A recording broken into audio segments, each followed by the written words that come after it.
만세반석. 하늘에서는 주 외에 누가 내게 있으리요. 땅에서는 주밖에 내가 사모할 리 없나이다. 내 육체와 마음은 쇠약하나 하나님은 내 마음의 반석이시요 영원한 분깃이시라. 이 말씀에서 시편 기자는 여전히 그가 고통을 당하고 있었던 영적 질병에서 회복되는 중에 한 단계를 더 나아가고 있음을 묘사합니다. 우리는 한 단계 한 단계 그를 따라왔습니다. 그리고 이제 다음 단계에 이르게 되었습니다. 의심할 여지 없이 이 진술은 마지막 최종적인 입장이요 모든 것 중에서 가장 높은 지점입니다. 하나님을 향한 찬양의 고백. 이제 그는 자신의 모든 체험에 비추어서 하나님께 예배하고 찬미하는 데 자신을 들 수밖에 없게 되었습니다. 하늘에서는 주 외에 누가 내게 있으리요. 땅에서는 주밖에 내가 사모할 리 없나이다. 이 단계는 정말 불가피합니다. 저는 그 점을 강조하고자 합니다. 이 사람의 영적인 순례길을 따라감에 있어서 흥미로운 것 중 하나는 각 단계마다 서로 어떻게 연관되어 있는지를 주목하는 것이었습니다. 그리고 여기서 우리는 영적 체험의 최고봉이라고 묘사할 수 있는 것을 만나게 됩니다. 지금까지의 여러 단계들 중 어느 한 곳에 머물러 버리는 것은 영적인 의미에서 잘못입니다. 그는 첫 번째 단계에서 밑으로 미끄러져 내려가는 것을 멈추었습니다. 바로 그 순간부터 그는 사다리의 발판을 밟고 올라가듯이 한 단계 한 단계 올라가기 시작했습니다. 어떤 것을 이해하면 그것이 직접 그 다음의 것과 연관되어 있었기 때문에 그는 움직일 수밖에 없었습니다. 시편 기자는 하나님에 대해 인식하고 하나님께서 자기를 은혜롭게 다루심을 깨달았으며 은혜의 놀라운 교리가 여러 가지 형태로 나타나는 것을 통찰하게 되었습니다. 그리하여 이제 한가할 수 없이 아주 필연적으로 은혜의 놀라운 보좌에 계신 하나님께 경배와 찬미를 올려드리는 단계에 이르게 된 것입니다. 저는 거듭 말씀드립니다. 이것이 바로 그 과정의 끝입니다. 이것이 바로 우리가 도달할 수 있는 가장 높은 수준입니다. 실로 이 구절 속에서 우리는 구원의 목표를 바라봅니다. 이것이야말로 구원이 뜻하는 모든 것이고 구원이 바라는 모든 것입니다. 시편 기자는 바로 거기에 이르게 되었습니다. 잠깐 동안 이 요점에 대해서 말씀드리겠습니다. 그리스도인들 가운데 구약을 별로 크게 가치 있게 여기지 않는 사람들이 있음을 누구나 발견할 것입니다. 물론 그들이 구약을 하나님의 말씀으로 믿지 않는 것은 아닙니다. 그들도 그렇게 믿습니다. 그러나 그들은 구약의 성도들과 자신들을 서로 대조시키는 경향이 있습니다. 그러고는 말합니다. 우리는 그리스도 안에 있다. 우리는 성령을 받았다. 그러나 구약의 성도들은 이것을 전혀 알지 못했다. 그러므로 구약의 성도들은 우리보다 열등하다. 만일 우리가 그렇게 생각하고 싶은 유혹을 받는다면 저는 간단한 질문을 던지고 싶습니다. 이 사람이 이 두 구절에서 사용한 그 언어를 정직하게 사용할 수 있습니까? 당신은 이 사람이 도달했던 그 하나님을 아는 지식과 하나님에 대한 체험을 아십니까? 당신은 정확하게 이렇게 말할 수 있습니까? 하늘에서는 주 외에 누가 내게 있으리요. 땅에서는 주밖에 내가 사모할 리 없나이다 라고 말할 수 있습니까? 우리는 얼마나 많은 선입견에 빠져 있는지 모릅니다. 이 구약의 성도들도 여러분이나 저와 마찬가지로 하나님의 자녀들입니다. 진실로 만일 우리가 이 시편을 아주 정직하게 읽는다면 우리는 때로 우리 자신을 부끄럽게 생각해야 할 것입니다. 그리고 어떤 때는 그들이 우리보다 훨씬 더 멀리 벗어나지 않았다는 것을 생각하고는 기이하게 여길 것입니다. 신약시대와 구약시대의 차이를 너무 지나치게 강조하여 전적으로 비성경적인 구분을 하는 데까지 나아가지 않도록 극히 조심해야 합니다. 이것이 바로 시편 기자가 자기와 하나님의 관계에 대하여 말할 수 있는 방식입니다. 저는 주저하지 않고 단언합니다. 신약의 복음과 구원의 모든 직무는 바로 이 요점으로 우리를 인도합니다. 이것이야말로 기독교 신앙의 시금석입니다. 이것은 우리 주님의 성육신의 목적이요 우리 복되신 구주 예수님의 모든 사역의 목적입니다. 그러므로 저는 다시 묻습니다. 여러분은 그렇게 말할 수 있습니까? 이것이 바로 우리의 체험입니까? 이 사람처럼 하나님을 알고 있습니까? 우리가 다른 어떤 것을 가지고 있으며 다른 어떤 것을 말할 수 있다 할지라도 이 지점에 이르기 전까지는 만족해서는 안 됩니다. 이것이 바로 목표와 목적입니다. 여기에 미치지 못하는데도 만족해하는 것은 그것이 아무리 선한 것이라 할지라도 어떤 의미에서 복음 자체를 부인하는 것입니다.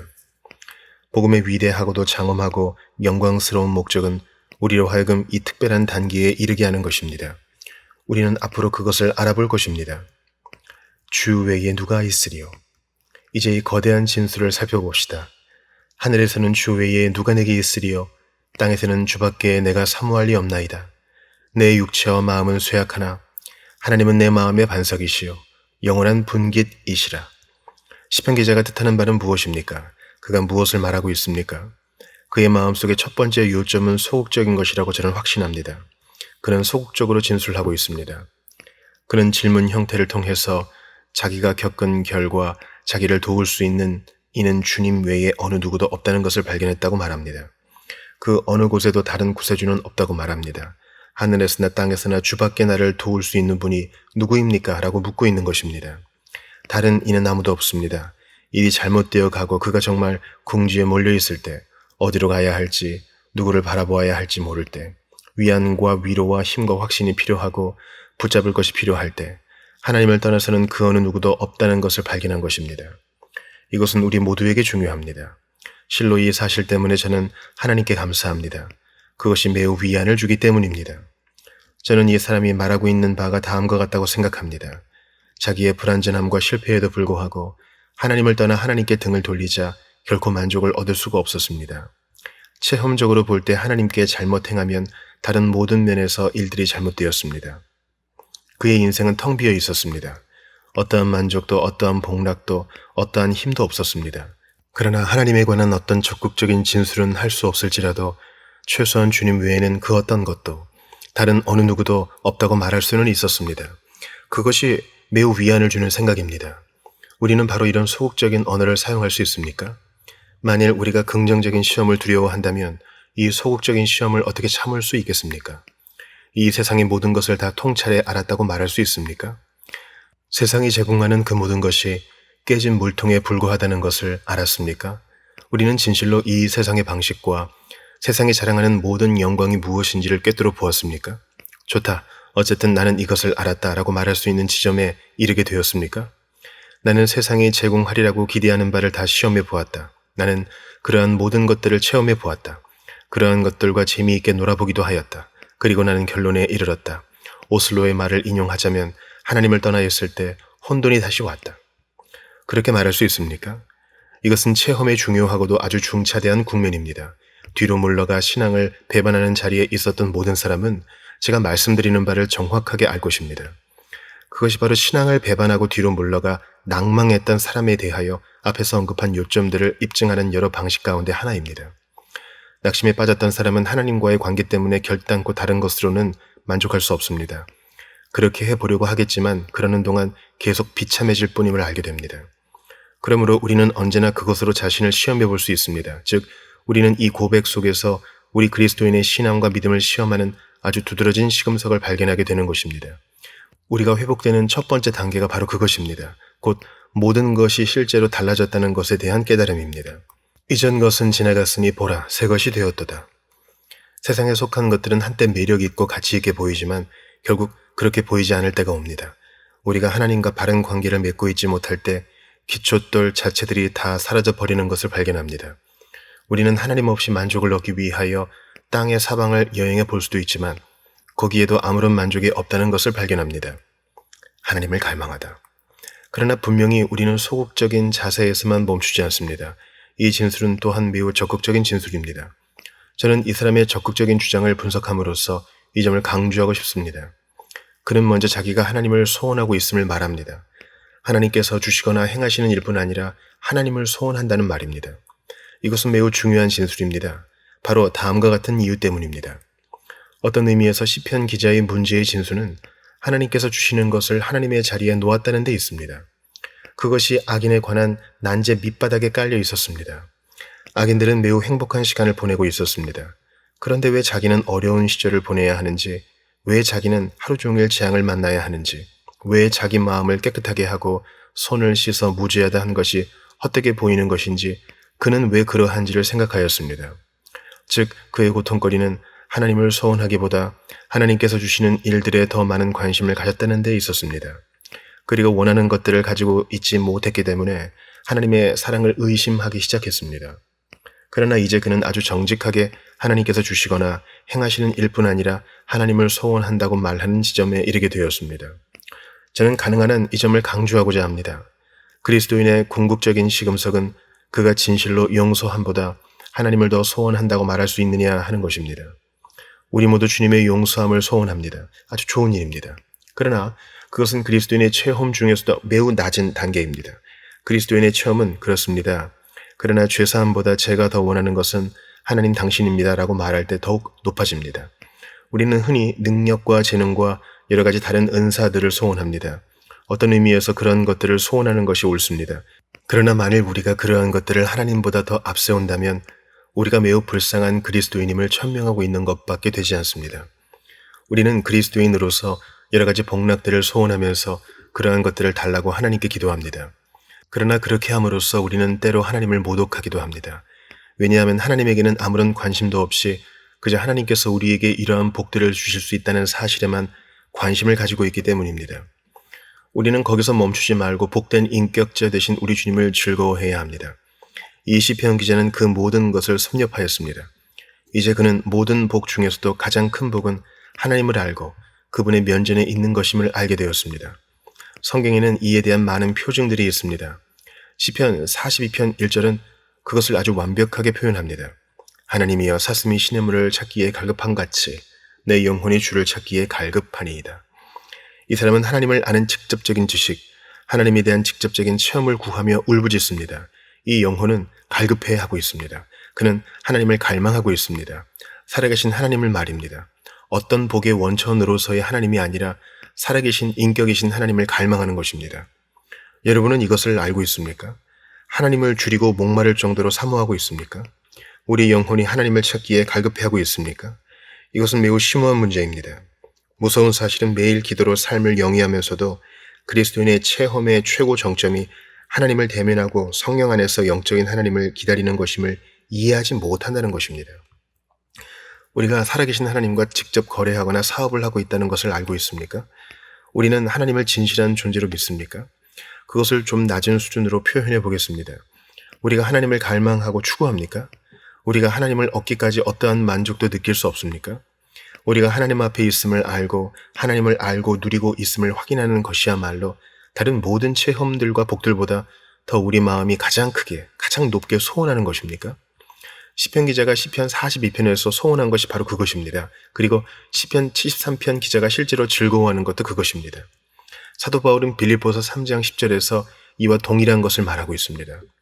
어떤 사람이 내게 당신의 가장 큰 소원이 무엇이냐고 묻는다면 이렇게 대답하겠다. 내가 그를 알고자 하여.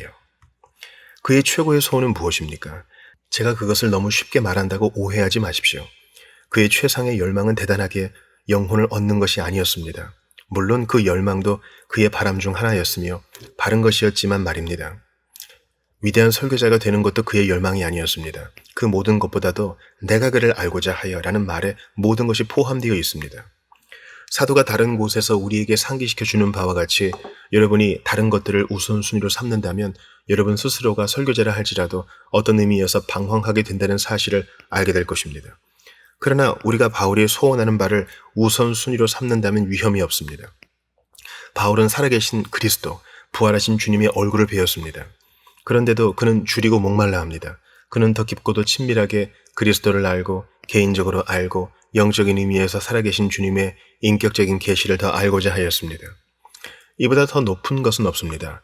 요한이 나이 들어 그리스도인들에게 썼던 고별 편지를 기억하십시오.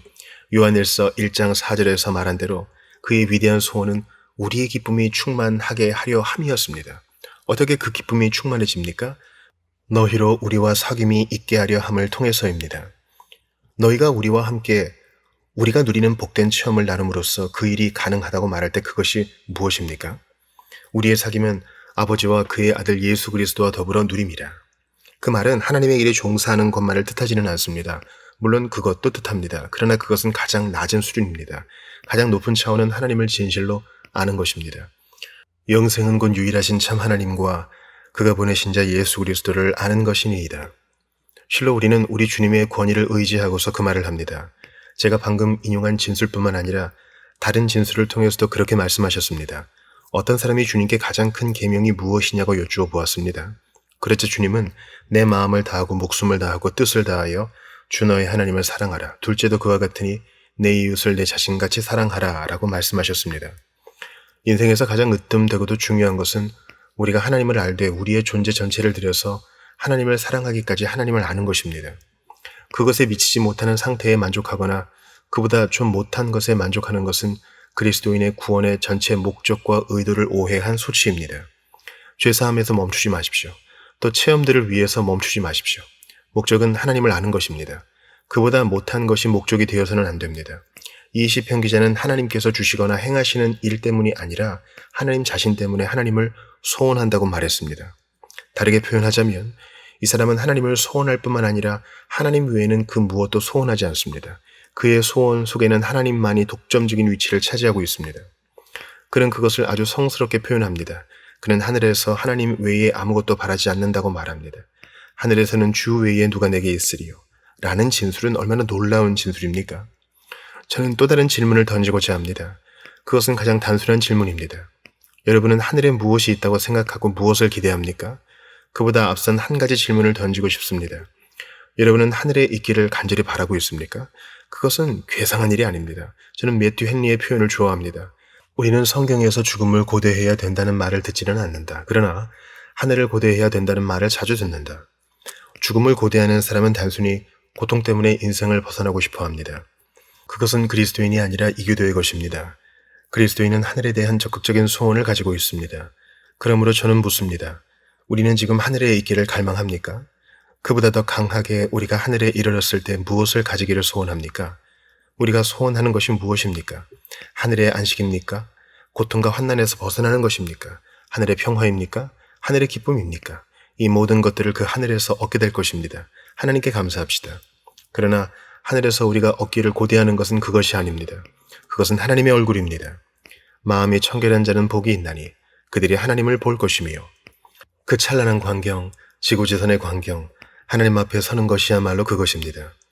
주님을 응시할 수 있는 것, 여러분은 그것을 고대하고 있습니까? 우리에게 있어서 그것이 하늘입니까? 다른 무엇보다도 우리가 그것을 원합니까? 우리는 그것을 갈망하고 소원해야 합니다. 우리에게 사도 바울은 죽음은 그리스도와 함께하는 것이라고 말합니다. 그것에 더할 것이 하나도 없습니다. 제가 믿기로 자세한 의미에서 하늘에서 영광 중에 누리게 될 삶에 대하여 그렇게 조금밖에 듣지 못하는 이유가 그 때문입니다. 사람들은 자주 왜 우리가 그것에 대하여 더 많이 듣지 못하느냐고 묻습니다.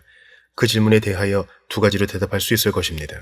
그 하나는 우리가 죄악되기에 어떠한 묘사를 우리에게 제공한다 할지라도 우리가 오해할 것이라는 점 때문입니다. 그것이 너무나도 영광스러워 우리가 이해할 수 없거나 그것을 포착할 수 없는 것입니다. 두 번째 이유는 더 중요합니다. 더 많은 것을 알고 싶어하는 어떤 경우에는 교만한 호기심일 수도 있기 때문입니다. 그런 일이 잦습니다. 저는 하늘이 무엇인지 여러분에게 말씀드립니다. 그것은 그리스도와 함께하는 것입니다. 만일 그것이 여러분을 만족시키지 못한다면 여러분은 그리스도를 전혀 알지 못하는 것입니다. 하늘에서는 주 외에 누가 내게 있으리요? 시편 기자는 말합니다. 나는 다른 어떤 것도 원하지 않습니다. 주께서 계신 곳이 하늘입니다. 주님을 바라보는 것만으로도 족합니다. 그리스도와 함께하는 것은 그 이상 바랄 것이 없이 충분합니다. 그것이 모든 것입니다. 하늘에서는 주 외에 누가 내게 있으리요? 우리는 이것에 대해서 얼마나 많이 알고 있습니까? 우리는 어떤 체험들과 복들에 대해 알고 있습니다. 우리가 이미 알고 있는 어떤 것들이 있습니다. 그러나 그것은 하나의 시금석일 뿐입니다. 우리는 하나님을 알고 있습니까? 우리는 그분을 갈망합니까? 그와 함께 있는 것, 그와 함께 대화를 나누는 것, 우리는 정말 그분을 갈급해하고 있습니까? 살아계신 하나님을 갈망하며 주 예수 그리스도와 친밀히 함께하는 그것을 간절히 바라고 있습니까? 그것이야말로 진정한 그리스도인의 체험입니다. 우리는 그분과 함께 얼마나 많은 시간을 보내며 그분에게 기도하느라 얼마나 많은 시간을 보냅니까? 하늘에서는 주 외에 누가 내게 있으리요? 시편 기자는 계속 말합니다. 땅에서는 주밖에 사모할이 없나이다. 시편 기자가 그렇게 말하는 이유를 다시 주목합시다. 그가 그렇게 말하는 것은 자기의 이전 고통의 진수가 바로 그것이기 때문입니다. 그는 다른 사람이 가지고 있는 것을 간절히 사모하였기 때문에 고통을 당했습니다. 내가 악인이 형통함을 보고 오만한 자를 질투하였음이로다. 그들은 죽을 때에도 고통이 없고 그 힘이 강건하며 그는 그들과 같아지기를 바랐고 그들이 가진 것을 가지기를 바랐습니다. 그러나 이제 그는 더 이상 그런 것들을 원하지 않습니다. 그는 그 모든 것을 꿰뚫어 보았습니다. 땅에서는 주밖에 사모할이 없나이다. 하늘에 하나님밖에 없나이다. 땅에서도 하나님밖에 없나이다. 성경에는 그러한 가르침이 충만합니다. 우리 주님께서 누가복음 14장 26절에서 그것을 표현하였습니다. 무릇 내게 오는 자가 자기 부모와 처자와 형제와 자매와 더욱이 자기 목숨까지 미워하지 아니하면 능히 내 제자가 되지 못하고 미워하다는 말에 대해서 염려하지 마십시오. 그것은 자기의 삶에서 그리스도보다 사람이나 어떤 것을 앞세우는 사람은 그리스도의 참제자가 되지 못한다는 것을 분명하게 해주는 아주 강한 어휘에 불과합니다. 그리스도의 참제자가 된다는 것은 그리스도를 중심에 모신다는 것을 뜻합니다. 그것은 그리스도를 내 삶의 주인으로 삼으며 그분을 나의 존재의 보좌에 앉혀드린다는 뜻입니다. 또한 다른 무엇보다도 그리스도를 먼저 사랑한다는 뜻입니다. 땅에서는 주밖에 내가 사모하리 없나이다. 우리의 삶에서 그분이 가장 먼저입니까? 심지어 사랑하고 우리가 가장 가까이 하는 자들보다 먼저입니까? 우리의 일이나 성공이나 사업이나 이 땅의 다른 어떤 것보다 먼저입니까? 그분이 우리의 최고의 소원이 되어야 합니다.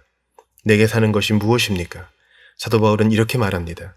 사도 바울에게 있어서 산다는 것은 그리스도와 함께 이 세상을 걸어간다는 것입니다. 또한 이 세상에서 그리스도와 교제하는 삶을 누린다는 것입니다. 그러하기에 그는 어떠한 형편에든지 자족하기를 배웠다라고 말할 수 있는 것입니다. 다른 것들이 그를 더 이상 조정할 수 없습니다. 그가 원하는 것은 오직 그리스도뿐입니다.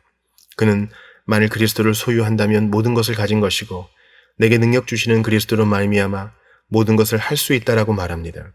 이와 같이 우리는 그리스도를 의지하여 그리스도로 말미암아 그리스도를 위하여 살아갈 때에 환경이나 처지에 대해 자유로울 수 있습니다. 그렇게 살아갈 때에 다른 모든 것들이 무색해집니다. 우리가 이 땅의 순례길을 걸어갈 때에 다른 모든 것보다 그리스도를 더 소원합니까? 이 시편 기자는 그렇다고 대답할 수 있는 지점에 이르렀습니다. 그뿐만이 아닙니다. 그는 우리에게 하나님 안에서 완벽한 만족을 얻었노라고 말합니다. 전체 진술이 그것을 의미합니다. 그러나 그는 우리를 위해서 그것을 다시 한번 상세하게 설명합니다. 하늘에서는 주 외에 누가 내게 있으리요? 땅에서는 주밖에 내가 사모하리 없나이다. 내 육체와 마음은 쇠약하나 하나님은 내 마음의 반석이시요 영원한 분깃이시라. 그분의 분깃이 그의 필요와 만족이며 모든 것입니다. 하나님 외에 그가 소원할 수 있는 것은 아무것도 없습니다. 하나님이 어떤 분입니까? 그분은 태양이며 방패시요 은혜와 영광을 주시는 분입니다. 거기에는 끝이 없습니다. 그는 하나님께서 그를 완전히 만족시킨다는 것을 알았습니다. 하나님이 그의 마음과 생각과 사람 전체를 만족시킵니다. 여러분은 하나님과 그 거룩하신 역사 속에서 지성적인 완전한 만족을 얻었습니까? 여러분의 모든 철학을 다 동원해 보십시오. 그 철학 외에 다른 어떤 것도 필요 없다고 느낍니까? 하나님께서는 그 사람을 온전히 만족시키시며 마음과 정서도 만족시키십니다. 그분이 모든 것을 채우십니다. 구속받고 치료받고 회복받고 사함받는 너희여, 누가 너처럼 그의 영광을 찬미할까? 하나님은 모든 것 중에 모든 것입니다. 하나님은 모든 것 되시며 나의 분깃이시며 나의 완전한 만족이십니다. 나는 다른 아무것도 소원하지 않습니다. 더 이상 다른 것을 원하지 않습니다. 시편을 읽어보면 이것이 바로 모든 시편의 주제임을 발견할 것입니다. 예를 들어서 시편 103편에서 시편 기자는 바로 그것을 말하고 있습니다. 하나님께서 우리의 질병과 아픔을 치료하시고 동이 서에서 먼 것 같이 우리의 죄가를 우리에게 멀리 옮기셨으며 우리에게 힘과 능력을 주셨습니다. 모든 것을 주셨습니다. 그러니 복되고 영광스러운 하나님으로 말미암아 온전히 만족함을 얻었습니다. 하나님을 의리하다. 그 점은 우리로 하여금 마지막 요점에 이르게 합니다. 다시 말하면 시편 기자가 확신 있게 하나님을 의뢰한다는 것입니다. 그는 하나님의 됨됨이 때문에 하나님을 소원합니다. 하나님께서 주시는 어떤 것보다 하나님 자신 때문입니다. 하나님 외에 다른 것을 소원하지 않습니다. 그는 하나님 안에서 완벽한 만족을 발견합니다. 그는 하나님 안에서 온전한 확신을 가지고 안식합니다. 그의 말을 들어보십시오. 내 육체와 마음은 쇠약하나 하나님은 내 마음의 반석이시요 영원한 분깃이시라. 어떤 사람들은 시편 기자가 여기서 자기 육체가 나이가 들어 후패해질 때를 가리킬 뿐 아니라 그 당시 자기가 체험하고 있었던 어떤 상황도 가리킨다고 말합니다. 아마 그들의 말이 옳을 것입니다. 왜냐하면 이 사람이 겪은 그 영적인 체험을 통과할 때는 육신적인 고통을 당하지 않을 수 없기 때문입니다. 저는 이 사람의 신경 상태가 아주 나빴다고 믿습니다. 그의 육체의 심장이 정상적으로 작동하지 않을 수도 있습니다. 내 육체와 마음은 쇠약하나 그가 육신적으로 나쁜 상태에 있었을 수도 있습니다. 그러나 어떤 경우라도 그는 장래를 내다보면서 자기의 육체와 마음이 쇠약해질 날이 올 것을 압니다. 그는 노인이 될 것입니다. 자기의 기능들이 다 쇠약해질 것이고 자기 힘이 다 소진될 것입니다. 스스로 음식을 먹지 못할 수도 있습니다. 침대에 힘없이 누워있게 될 수도 있을 것입니다. 시간과 이 땅에 속한 일들이 지나가 버릴 때가 올 것입니다. 이 사람은 말합니다. 그래도 좋다.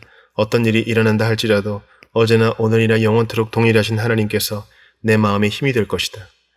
여기에 힘으로 번역된 말을 반석이라고 이해하는데 일반적으로 다 찬동하고 있습니다. 그러나 하나님은 내 마음의 반석이시요 영원한 분깃이시라.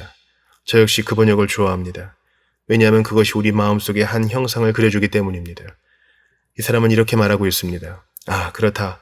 나는 이제 고요하고도 확실하게 그분을 신뢰할 수 있다. 내 인생의 기초가 맨 밑에서 흔들리고 있음을 느낄 날이 온다 할지라도 하나님께서 나를 붙잡고 계시는 반석이 되실 것이다. 나는 그렇게 말할 수 있음을 안다. 그는 요동하실 수 없다. 그 무엇도 그분을 흔들어댈 수 없다. 그는 만세 반석이다. 내가 어디 있든지 어떤 일이 일어나든지 내 육체의 상태가 어떻게 되든지 땅에 속한 일들이 사라진다 할지라도 반석 되시는 하나님께서 나를 지탱해 주실 것이며 그래서 나는 결코 요동하지 않을 것이다. 하나님은 내 마음의 반석이시요 영원한 분깃이시라. 성경은 그렇게 말하는데 그치지 않습니다. 다른 말씀들을 읽어보십시오. 아무리 무서운 상황이 임한다 할지라도 위안과 위로가 있습니다. 하나님은 반석이실 뿐만 아니라 그의 영원하신 팔이 우리 아래에 있습니다. 여러분의 인생의 기초돌이 다 무너지고 그 위에 세운 모든 것들이 다 무너져 내리며 여러분 자신도 깊은 구렁텅이로 떨어져 내릴지도 모릅니다. 그러나 결단코 그렇지 않습니다. 항상 그의 영원하신 팔이 우리 아래에 있습니다. 그 팔이 여러분을 언제나 붙잡아 줄 것입니다. 여러분은 결단코 끝내 파쇄되지 않을 것입니다. 다른 모든 것이 다 없어진다 할지라도 여러분은 붙들린 바 될 것입니다. 이사야의 진술을 들어보십시오. 그는 기초들에 대해서 말하고 있습니다. 시험한 돌이요 귀하고 견고한 기초들에 대해 말하고 있습니다. 그가 말하는 것은 믿는 이는 다급하게 되지 아니하리라 하는 것입니다. 신약에서는 이것을 그를 믿는 자는 부끄러움을 당하지 아니하리라 라고 번역합니다. 왜 그렇습니까? 믿는 자는 반석 위에 있는데 그를 지탱하고 있는 그 기초돌은 유동할 수 없기 때문입니다. 바로 하나님 자신이 그 기초돌인 것입니다. 내 마음과 육체가 쇠약할지라도 나는 이 반석 위에서 유동하지 않을 것이고 놀라거나 넘어지지 않을 것이며 부끄러움을 당하지 않을 것입니다. 하나님께서 나를 항상 굽어 살피시기 때문입니다. 저는 그것을 그리스도인의 궁극적 고백을 담은 찬송시로 요약하고 싶습니다. 내 소망은 다름 아닌 예수의 피와 의 위에 세워져 있네. 나의 건강한 체질을 신뢰하지 않고 오직 주 예수의 이름만 의뢰하네. 견고한 반석 되시는 그리스도 위에 나 서 있네. 다른 모든 땅은 가라앉는 모래일세. 어둠이 주님의 얼굴 가리는 것처럼 보일 때도 변함없는 주님 은혜 의지하고 폭풍이 불어닥칠 때도 내 닻은 그 베일 속에 견고히 내려져 있네. 내리덮치는 홍수 속에서 나를 지탱해 주는 것은 주님 맹세와 언약과 피일세. 내 영혼 주위에 있는 모든 것이 다 사라져버릴 때에도 주님은 나의 소망, 나의 거처시라. 여러분은 이것을 아십니까? 여러분은 반석 위에 있습니까? 여러분은 그분을 아십니까? 가족을 위하여 애쓰지 마십시오. 여러분의 사업을 의지하거나 여러분의 활동력을 의지하지 마십시오. 여러분의 체험이나 다른 어떤 것도 의지하지 마십시오. 그러한 모든 것들은 다 끝이 올 것입니다. 마귀는 여러분의 가장 높은 체험들이 철학적으로 설명될 수 있다고 속삭일 것입니다. 다른 그 어느 것도 의지하지 마십시오. 다른 어느 것도 믿지 마십시오. 오직 주님만 믿으십시오. 그분은 만세 반석이시요 영원한 하나님이십니다. 견고한 반석 대신 그리스도 위에 나 서 있네. 다른 모든 땅은 가라앉는 모래일세.